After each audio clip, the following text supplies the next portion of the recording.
Hello everyone and welcome back to the Asian Athletic, and today we're going to be talking about the newly announced FIFA sanctioned ASEAN Cup. Now, there isn't a whole lot of information about this newly proposed tournament, so what I'm going to talk about is the implications I think that this potential tournament will have on the future of ASEAN football. Now, there's already an ASEAN Cup. It's been a thing since 1996. It happens every 2 years and it's actually organized by the ASEAN Football Federation. I'm going to give you a quick breakdown of how that works. Now, at the national level, we have every country's football federation, like the Football Association of Malaysia or the Filipino Football Federation, etc., etc. And then there's federations at the regional level, such as the ASEAN Football Federation and the East Asian Football Federation. They do their own tournaments. Then you've got the continental level, the Asian Football Confederation, and then you've got the global level, which is just FIFA. So the ASEAN Football Federation, the regional level, they host their own tournament. Now, it's a pretty important tournament and it's quite a relevant tournament. The 2024 edition had a total attendance of 389,000, which is an average of 14,000 per match. So pretty high numbers for a tournament that isn't that well known outside of Southeast Asia. Now, FIFA have announced that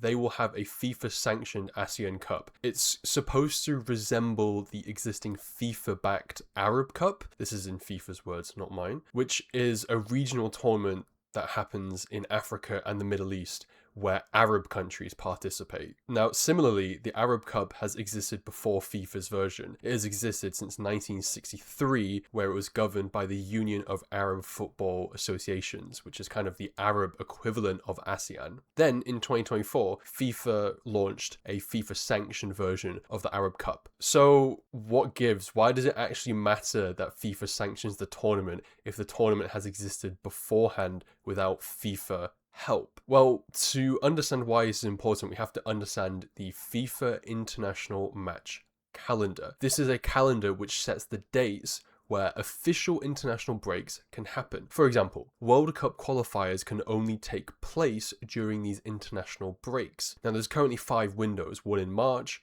June, September, October, and November. This is to ensure that there is as little disruption of club football as possible. If all the international matches happen at the same time, then domestic leagues can schedule their games accordingly in preparation for players to play international football. Could you imagine if Asian Cup qualifiers all happened at the same weekend as like European leagues? Suddenly a lot of clubs would be without their main players, like Palace wouldn't have Kamada, Brighton wouldn't have Mitoma, Sociedad wouldn't have Kubo, and they're just the Japanese ones. Suddenly a load of clubs lose out on their players. The breaks on FIFA's calendar is more than just about giving clubs a chance to reschedule their matches though. It also gives players the legal right to take a break from club football in order to play international football just at all. This is called the release period, a set time where players can take days off of club football in order to play for their country. Usually it's 4 days of leave, but if the international match is on a different continent than their clubs,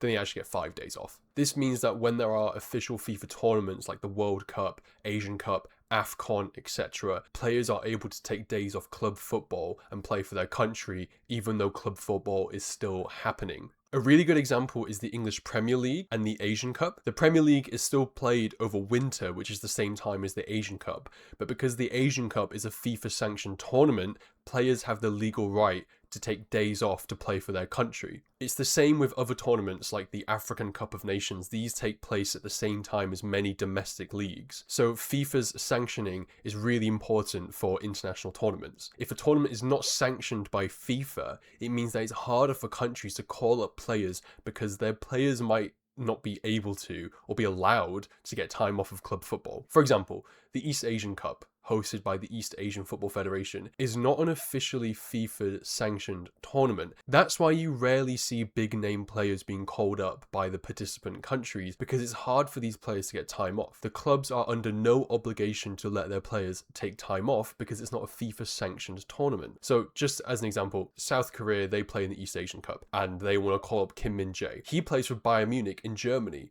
but because the East Asian Cup isn't a FIFA-sanctioned tournament, Bayern Munich have no legal obligation to let Kim Min-jae take time off and play for South Korea. So why doesn't the East Asian Football Federation just ask FIFA to slot the tournament into the official calendar? Well, because the FIFA calendar isn't just for the convenience of one region, it's for the entire world. If FIFA wanted to give time for the East Asian Cup, then they would have to make sure it doesn't disrupt the operations of every single other confederation, which is why the ASEAN Cup, despite it being incredibly popular and having a lot of prestige in the region and plenty of history, has never been included in the FIFA calendar. In 2023, the president of the Football Association of Malaysia said it was unlikely that the ASEAN Cup would ever fit into the FIFA calendar. He said, "We need to understand that the FIFA calendar is not specifically for the AFF Cup, so we might have to ask FIFA to provide more. Also, the calendar is not only for Malaysia, but for all 211 affiliates. If an extension is given, maybe more countries might not be happy." Furthermore, FIFA gives time for tournaments depending on their value, i.e., how many weighted points are given to each match. What are weighted points? Well, they are the points given to international matches, which helps decide the ranking of FIFA countries. So, for example, a friendly game has less weighting than a World Cup qualifier, for example. The ASEAN Cup's matches don't have a high enough value and therefore have never been considered to be made an official FIFA tournament. Until now. FIFA announced that they would do this, basically.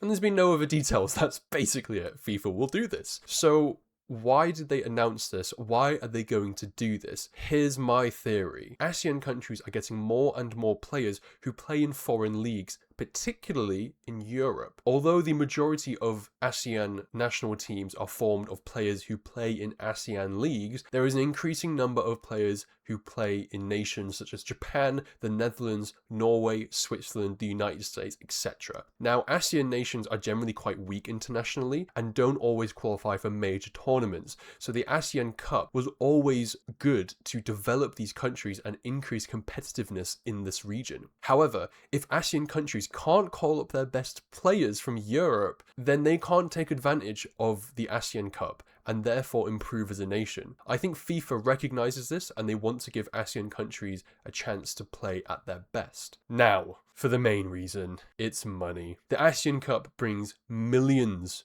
of viewers. ASEAN countries have really high populations and they all love football, so it's not a surprise that they have this many viewers. The 2010 final between Indonesia and Malaysia was viewed by 15 million people, a singular game of football in a region of the world that not a lot of people know likes football. The 2022 edition had a total of 438 million viewers total on TV. And there's a lot of money in this as well. The sponsorships just keep on going. In 2022, the cup was named the Suzuki Cup as part of a sponsorship deal with Suzuki. The 2024 tournament saw Adidas make the official match ball. It was their first involvement with the ASEAN Cup in 20 years. The 2024 edition was also named after its sponsor. It was called the Mitsubishi Electric Cup. And the Japanese sponsorship doesn't end there. In 2024, Japanese sponsors included Pocari Sweat, a famous sports drink, Yanmar, a heavy machinery manufacturer, I wonder how much money they made, MSIG, a Japanese insurance corporation, and then Mitsubishi, like I mentioned earlier. Let's also not forget ASEAN companies like Shopee and Air Asia, and then also French luxury hotel company Accor, the largest hospitality company in Europe. This tournament might not make tons and tons of money right now, but it has the potential to make millions upon millions, and we can already see that private companies see this potential because of the fact that they are sponsoring this tournament. It's also probably a lot cheaper to sponsor this tournament because it's smaller, so I think a lot of these big companies are taking advantage of the fact that it's cheaper to advertise yourself in exchange for getting millions and millions of views across Southeast Asia. This is FIFA's strategy basically. You take an area of the world that is desperate for more representation in football and just dump a ton of money in there. They already did it with the Qatar World Cup and the Club World Cup.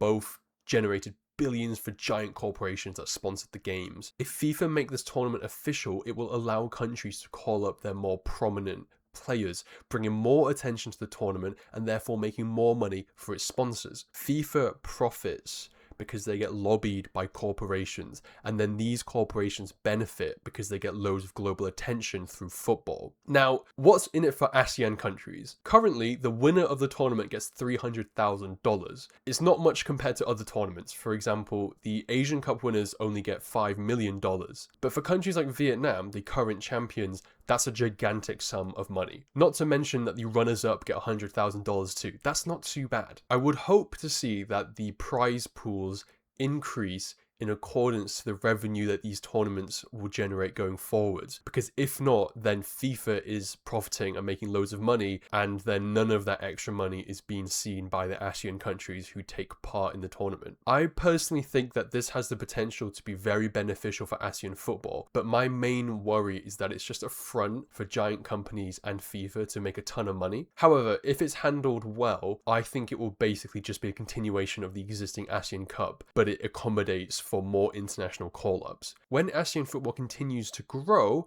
and it will, there will be more players that will be playing in Europe and other countries, and they will be allowed to play in this tournament. It's a helpful cycle, and it's going to help elevate the tournament even further. Another thing that I do wonder is how it's going to be hosted. Will FIFA change the way that it's hosted? Because currently it's being hosted across several different ASEAN countries, split into 2 groups, and then the knockout games have 2 legs, there's a home and away leg, and the final does this too. In my opinion, it might be the worst way to host a knockout tournament. I'm a big hater of this format. I imagine FIFA will try and concentrate the games into a single host country, as this will help them generate more money by concentrating the number of fans in one area, increasing the amount of revenue that a single nation can make in a single go. I guess the trouble is that most ASEAN nations don't have several large football stadiums to host all of the games at the same time, or the necessary infrastructure to host such a massive tournament. So then either they continue hosting it across a handful of nations, or they actually reformat the tournament and cut out a few nations in order to make the tournament hostable in a single country. Now, this might sound like it would decrease profits because there's less countries taking part, but if there was a qualifying stage for this tournament, then the obviously weaker teams like Timor-Leste and Laos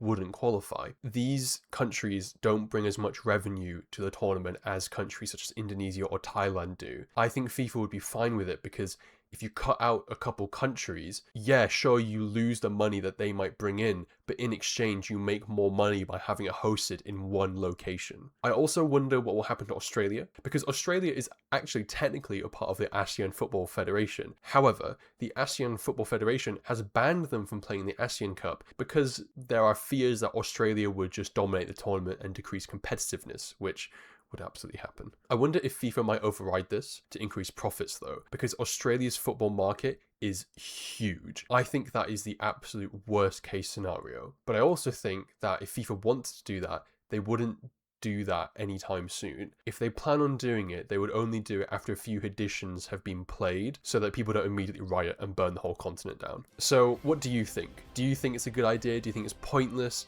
Do you see the potential? Have I been too optimistic or have I been too pessimistic? Let me know in the comments down below. Make sure you also check out the community posts section on the YouTube channel.